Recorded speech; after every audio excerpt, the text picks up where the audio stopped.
This is the real reason why the Boston Red Sox traded away Rafael Devers. 24 hours later, 48 hours later, it still doesn't make sense, but we're going to try to reason and try to see why the Red Sox would trade one of their cornerstone pieces away for virtually nothing. Kyle Harrison is nice. He was once a top prospect. Hasn't really panned out at the big league level.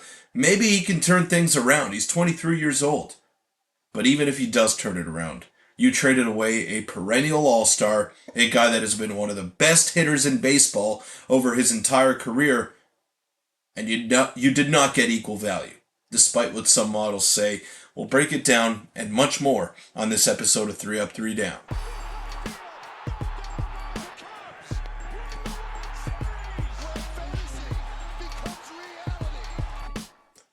Welcome in, everybody, to 3 Up, 3 Down. I'm your host, Peter Vryonis.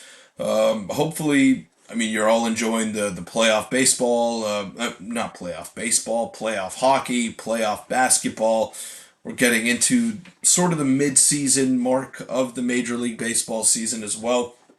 It's a lot of fun, a lot of things going on, and that means once we get towards that mid-season mark, we are getting closer to the trade deadline, but it did not take that long for us to see a blockbuster deal go down between the Boston Red Sox and the San Francisco Giants. Before we break it all down, make sure to hit that subscribe button. Your support has been unreal, but we're close to 3,000, so it'd help a lot if you could hit that sub button and get me to that 3,000 mark. But yeah, man, this is the trade that I'm talking about here. The return for Rafael Devers for the Boston Red Sox, Kyle Harrison, Jordan Hicks, James Tibbs, and another prospect, sources tell ESPN.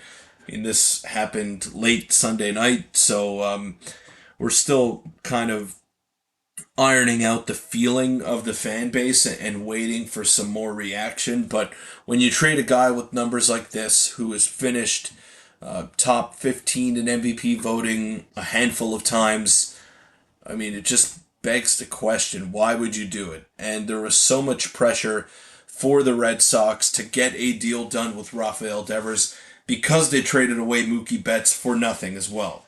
Alex Verdugo was the centerpiece of that deal, and we all know how that worked out. Not a great person off the field, and definitely not a great player on the field in terms of just the Alex Verdugo outlook. So that was a fail, and Mookie Betts is still one of the best players in baseball. So again, I think that would make you definitely hesitate if you're the Red Sox when it comes to trading a star player away for unproven players or guys that just are not as good. Now, I was looking at this thing. I'm not going to pull up the screenshot because I don't even want to give this any physical limelight here.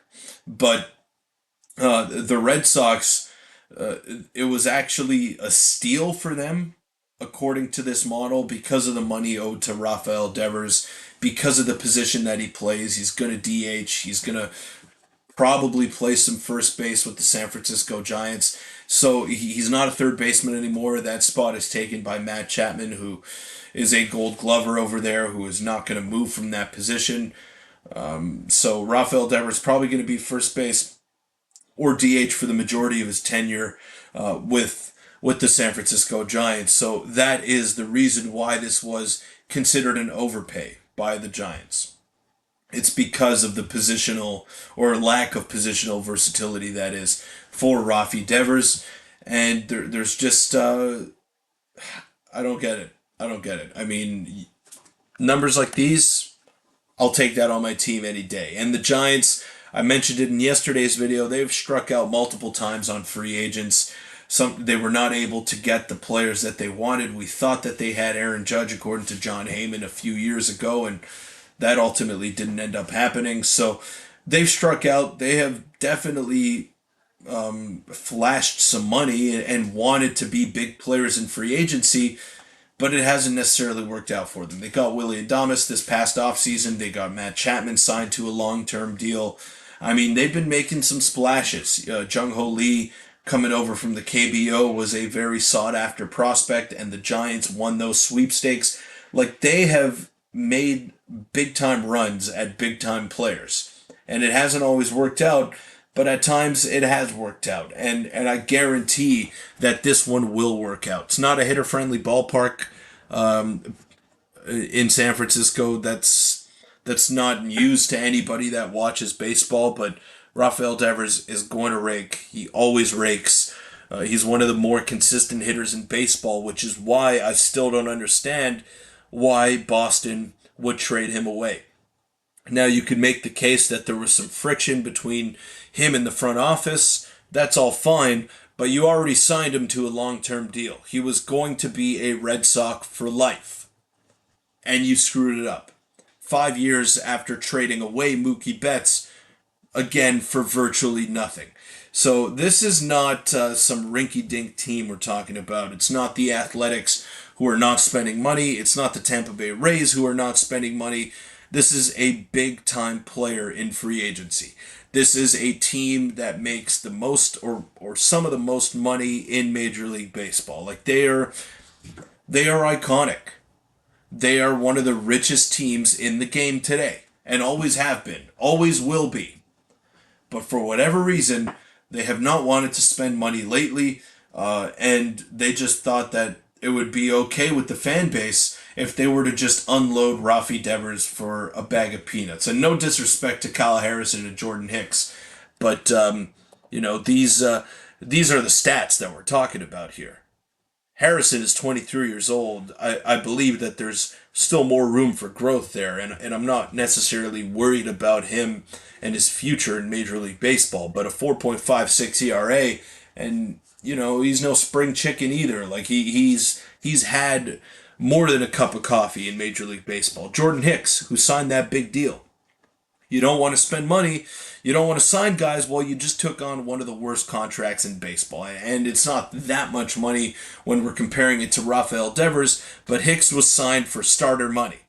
And he has not given you starter production for the San Francisco Giants in a very pitcher-friendly ballpark as well. So I can't even begin to imagine how bad he'll be if he keeps starting in a hitter-friendly ballpark. That is Fenway. So, I mean, maybe he could regain some of that magic that made him one of the harder throwers that we've ever seen in Major League Baseball, but I'm not optimistic. His velocity's been way down over the past couple of years.